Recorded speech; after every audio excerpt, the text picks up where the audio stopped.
ابو لہب رشتہ دار، ابو لہب حضور کا پڑوسی، دو نسبتیں،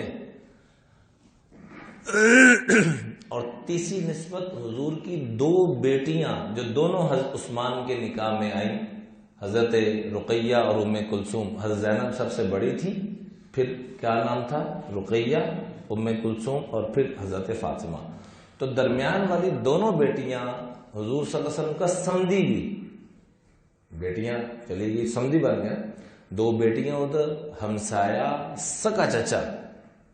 اتنی نسبتیں ہونے کے باوجود ہم کیا پڑھتے ہیں قرآن پاک میں؟ اللہ کی ناراضگی پیش کرتے اس کے اوپر، تبت یدا ابی لہب وتب ما اغنی عنہ مالہ وما کسب۔ متکبر آدمی کا نہ مال کام آتا ہے نہ تجارت کام آتی۔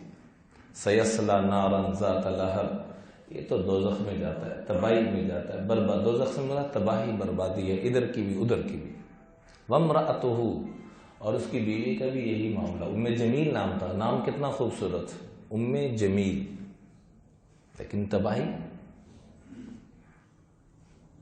تکبر انسان کو تباہی کی طرف لے کے جاتا ہے، تکبر انسان کو ابو لہب کی طرف لے کے جاتا ہے۔ اللہ کے محبوب سے پوچھا گیا تکبر سے بچا کیسے جا سکتا ہے؟ فرمایا آسان طریقہ ہے، جو آدمی سلام کرنے میں پہل کرے گا، میں اللہ کا مصطفیٰ گارنٹی دیتا ہوں کہ جب یہ مرے گا تو تکبر سے بچا ہوا مرے گا۔ جب یہ دنیا سے جائے گا تو تکبر سے پاک اور صاف ہو کے جائے گا۔ جو انتظار کرتا رہتا ہے فون پہ بھی، وہ مجھے سلام، چاہے آپ فون کریں چاہے کوئی کرے۔ آج کے بعد ہم نے ہمیشہ ابتدا کس چیز میں کرنی ہے جی؟ سلام میں۔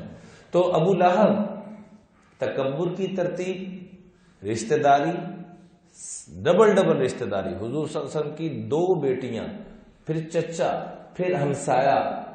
اچھا ایک بڑا اہم نقطہ،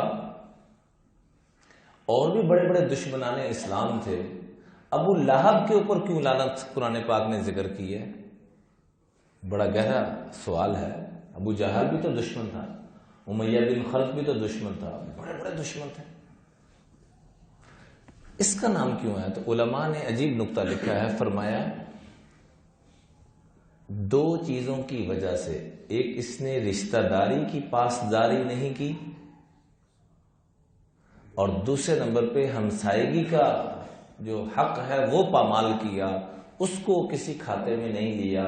تو اللہ کو یہ دونوں چیزیں بڑی ہی عزیز ہیں، باقی نہ ان میں سے کوئی ہمسایا تھا اور نہ کوئی اس درجے کا رشتہ دار تھا۔